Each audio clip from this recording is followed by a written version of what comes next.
জন্মগ্রহণের পর মানুষের জন্য এই নাম অত্যন্ত গুরুত্বপূর্ণ হয়। মাতা, পিতা, পুরোহিত সকলেই সেই অক্ষর খুঁজতে শুরু করেন যা দিয়ে আপনার নাম শুরু হবে। কিন্তু নাম আর রাশি এক হয়ে গেলেই কি সব কিছু ঠিক হয়ে যায়? কখনোই নয়। কারণ আপনার কর্মই হলো সব থেকে গুরুত্বপূর্ণ, আর কিছুই নয়। দেখুন, এই নিয়তিও আপনার কর্ম অনুযায়ী আপনার ভবিষ্যৎ সুনিশ্চিত করে। যদি আপনাকে উদাহরণ দিই তাহলে ভাবুন, একদিকে ছিলেন রাম আর অন্যদিকে রাবণ। দুজনেরই নাম শুরু হয় র দিয়ে, কিন্তু একজন পেলেন এক ভয়ানক পরিণতি আর অন্যজন সমগ্র সংসারের মনে চিরস্মরণীয় হলেন। তাহলে মনে রাখবেন, নাম নয়, কর্মই হলো শ্রেষ্ঠ। আর যদি তা শ্রেষ্ঠ হয় তাহলে আপনার নাম এমন স্থানে পৌঁছবে যা সংসারের কেউ মুছে ফেলতে পারবে না। তাহলে আসুন আমার সাথে ভালোবেসে বলুন, রাধা রাধা। আমরা জীবনে বাঁচার জন্য কিছু না কিছু করতে থাকি। কিছু কাজ আমরা করে থাকি আর্থিক স্বাচ্ছন্দ্যতার জন্য, কিছু কাজ আমরা করে থাকি এই মনকে প্রসন্ন করার জন্য।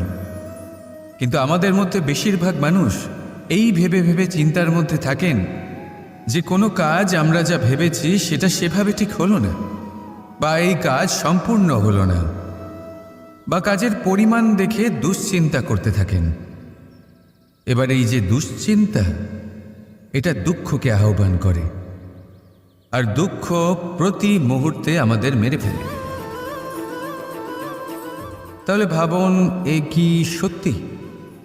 কাজের পরিমাণ কি আমাদের সত্যি সত্যি মেরে ফেলতে থাকে? কখনোই নয়। বুঝুন একটা গুরুত্বপূর্ণ কথা। আজ পর্যন্ত এই সংসারে যত মহাপুরুষ এসছেন, ওনাদের কাছেও ততটাই সময় ছিল যতটা আজ আপনার কাছে আছে। তত ঘন্টাই ছিল, তত মুহূর্তই ছিল। পার্থক্য শুধু এটাই, ওনারা চিন্তা করে সময় নষ্ট করেননি। তারা পরিকল্পনা করেছেন, তাকে কার্যকর করেছেন, আর জীবনে মহান থেকে মহানতর কাজ করেছেন, যার জন্য আজও আমরা ওই মহাপুরুষদের স্মরণ করে থাকি। একটা গুরুত্বপূর্ণ কথা মনে রাখবেন, কাজের পরিমাণ কখনো আমাদের মেরে ফেলে না, কাজের দুশ্চিন্তা আমাদের মেরে ফেলে। তাই এই চিন্তাকে কোথাও ত্যাগ করুন আর নিরন্তর চেষ্টা করতে থাকুন, পরিকল্পনা করতে থাকুন এবং জীবনে সামনে এগোতে থাকুন। আনন্দই আনন্দ পাবেন। তাহলে একটু আনন্দ বের করে আমার সাথে বলুন, রাধা রাধা। কথোপকথন অত্যন্ত গুরুত্বপূর্ণ। এটা প্রত্যেক সম্পর্কের জন্য, বরং জীবনের জন্য অত্যন্ত গুরুত্বপূর্ণ। যদি কথোপকথন না হয় তাহলে আপনি অপর মানুষকে বুঝবেন কি করে, বা উনি আপনাকে বুঝবেন কি করে? এবার কথোপকথনের দুটি পদ্ধতি থাকে। প্রথম হলো, আপনি সামনের মানুষের কথাটা বুঝতে চাইলেন। দ্বিতীয় পদ্ধতি, আপনি নিজের কথা সামনের মানুষকে বোঝাতে চাইলেন। বেশিরভাগ সময় এটা হয় যে এই কথোপকথন ঝগড়াতে পরিণত হয়। কেন এমন হয়? কারণ না আমরা নিজের কথা সামনের মানুষকে বোঝাতে পারি, না সামনের মানুষ আমাদের বুঝতে পারেন। এটা কেন হয়? কারণ আমরা সামনের মানুষের কথাটা শুনি, কিন্তু সেটা বোঝার চেষ্টা করি না, তাকে উত্তর দিতে চাই। জীবনে সামনের মানুষের কথা শুনুন তাকে বোঝার জন্য, দেখবেন সব ভালো হয়ে যাবে। কারণ যে কোনো প্রশ্নের উত্তর আর যে কোনো উত্তরের আরও একটা প্রশ্ন, এটা শুধুমাত্র ঝগড়া সৃষ্টি করে। বরং সামনের মানুষের কথা শুনবেন শুধু তাকে বোঝার জন্য, তার কথা বোঝার জন্য। এই কথোপকথন প্রেমকে জন্ম দিয়ে থাকে। তাহলে আপনিও এটাই করুন, আর আমার সাথে ভালোবেসে বলুন, রাধা রাধা। কথায় আছে এই জীবন একটা যুদ্ধ, একটা লড়াই, নিজের অস্তিত্বের জন্য, নিজের মূল্যের জন্য, যা আমরা পেতে চাইছি তার জন্য। এই যুদ্ধে জয়লাভ কে করে? এই যুদ্ধে জয়ী হয় এক যোদ্ধা। এবার বেশিরভাগ সময় আমরা যুদ্ধে অংশগ্রহণ করি না, নিজেকে বুঝিয়ে দিই যে আমরা তো যোদ্ধা নই। কিন্তু বিষয়টা তা নয়। একটা অত্যন্ত গুরুত্বপূর্ণ কথা আপনাকে মনে রাখতে হবে। কোনো যোদ্ধা জন্ম থেকে যোদ্ধা হন না, তিনি চয়ন করেন যে তিনি যোদ্ধা হবেন কিনা। তিনি তখনই একজন যোদ্ধা হয়ে ওঠেন যখন তিনি পিছু হটবেন না বলে দৃঢ় প্রতিজ্ঞ হন। যদি ওনার সামনে অন্যায় হয়, তার বিরোধিতা করার জন্য দৃঢ় প্রতিজ্ঞ হন, তবেই তিনি যোদ্ধা হয়ে ওঠেন। কেউ জন্ম থেকেই যোদ্ধা হয়ে এই পৃথিবীতে আসেন না। আপনি কি হতে চান?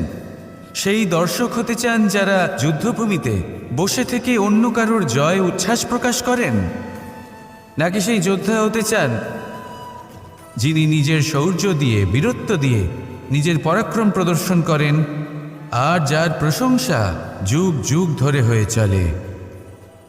আপনি কি হতে চান সেই সিদ্ধান্ত আপনারই। আসুন আর আমার সাথে ভালোবেসে বলুন, রাধা রাধা। আমাদের জীবনে অত্যন্ত গুরুত্বপূর্ণ একটা আশা বসবাস করে, বিশ্বাসের রূপে। বিশ্বাস যা আমরা ঈশ্বরের ওপর করি, ভাগ্য, প্রারব্ধের ওপর করি, নিয়তির ওপর করি। যখনই ভালো কিছু হয় আমরা বলি এ হলো ঈশ্বরের দয়া। যখন খারাপ কিছু হয় আমরা বলি এ হলো ঈশ্বরের মায়া। কখনো ঈশ্বর বা ভাগ্য বা প্রারব্ধ বা নিয়তি। আপনি নিজে কোথায় তা কখনো ভেবেছেন? আপনি বিশ্বাস করছেন ঈশ্বরের উপর, প্রারব্ধের উপর, কখনো নিজের উপর করেছেন? আমি আপনাকে একটা সহজ কথা বলি, যদি আপনি ঈশ্বরের উপর বিশ্বাস রাখেন, শুধুই ঈশ্বরের উপর বিশ্বাস, তাহলে আপনি সেটাই পাবেন যেটা আপনার ভাগ্যে লেখা রয়েছে।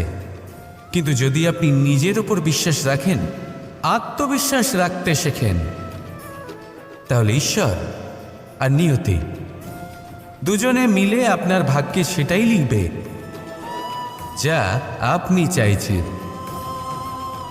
তাই মনে রাখবেন, সাফল্যের পথ হলো এই বিশ্বাস। নিজের আত্মবিশ্বাসকে ধরে রাখতে শিখুন, দেখবেন আত্মা প্রসন্নতায় ভরে উঠবে। তাহলে আসুন এই প্রসন্ন ভাব নিয়ে বলুন, রাধা রাধা। মানুষ অসুস্থ কেন হন? শারীরিক দুর্বলতার কারণে?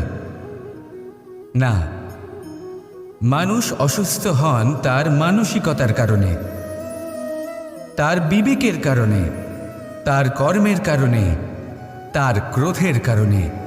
আর যখন কেউ সুস্থ হন, ঠিক হয়ে যান, তার মানে এটা নয় যে শুধু ওষুধের জন্য তিনি সুস্থ হয়েছেন। না, এটা কারোর তার প্রতি প্রেমের প্রভাব, বিশ্বাসের প্রভাব, সম্বলের প্রভাব। শুধুমাত্র ওষুধ দিয়ে কিছুই হয় না। যদি মনে প্রেম থাকে, বিবেক থাকে, বিশ্বাস থাকে, সম্বল থাকে, তবেই সেই ওষুধ কাজ করতে পারে। তাই মনে রাখবেন, এই জীবন হলো অত্যন্ত ছোট। মনে প্রেম ভাব রাখুন, মিত্রতা করুন, শত্রুতা নয়। ভালোবাসুন, বিদ্বেষ নয়। আর এই ভালোবাসার সাথেই বলুন, রাধা রাধা। সময়, এই সময় আসলে কি? এই সময় একটা সরল রেখা তো কখনোই নয়। সময় হলো একটা চক্র, যেখানে এর আদি সেখানেই হলো এর অন্ত, আর যেখানে তা শেষ হয় সেখান থেকেই তার শুরু হয়। এই সময় একটা অত্যন্ত বিচিত্র চিন্তা, বিচিত্র ভাবনা, এ একটা বিচিত্র বস্তু যা কেউ বুঝতে পারেন না। এই সময়ের লীলা, এর কোনো প্রমাণ নেই, কোনো জ্ঞান নেই, কোনো পরিমাপ নেই।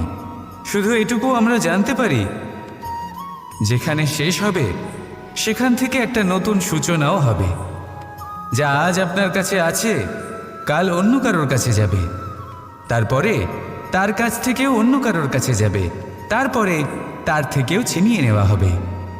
এই নিয়তির একজনের কাছ থেকে অন্যজনের কাছে আদান প্রদানের এই সময় হলো আপনার সময়।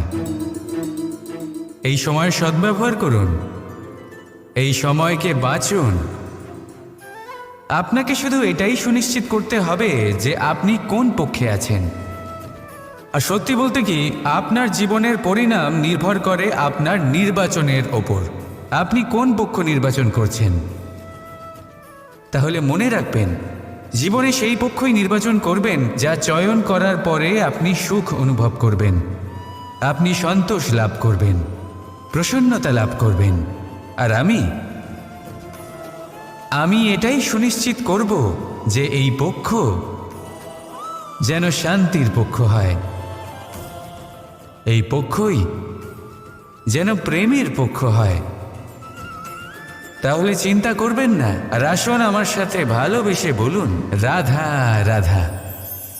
বল, শক্তি, পরাক্রম এই সংসারের বিকাশের মূল। কিন্তু কখনো ভেবেছেন যে প্রকৃতি আমাদের এই বল, শক্তি, পরাক্রম কেন দিয়েছেন? যাতে আমরা জীবনে কারোর উদ্ধার করতে পারি, কাউকে সাহায্য করতে পারি, কারোর জন্য ভালো কিছু করতে পারি, কোনো গরিব অসহায় মানুষের জন্য কিছু করতে পারি। এই বল, এই শক্তির সদ্ব্যবহার করতে পারি। কখনো দেখেছেন এমন মানুষ যার কাছে অসীম শক্তি আছে কিন্তু তার সাথেই অসম্ভব অহংকারও রয়েছে, যিনি নিজেকে সর্বশ্রেষ্ঠ বলে মনে করেন, খারাপ কাজও করেন।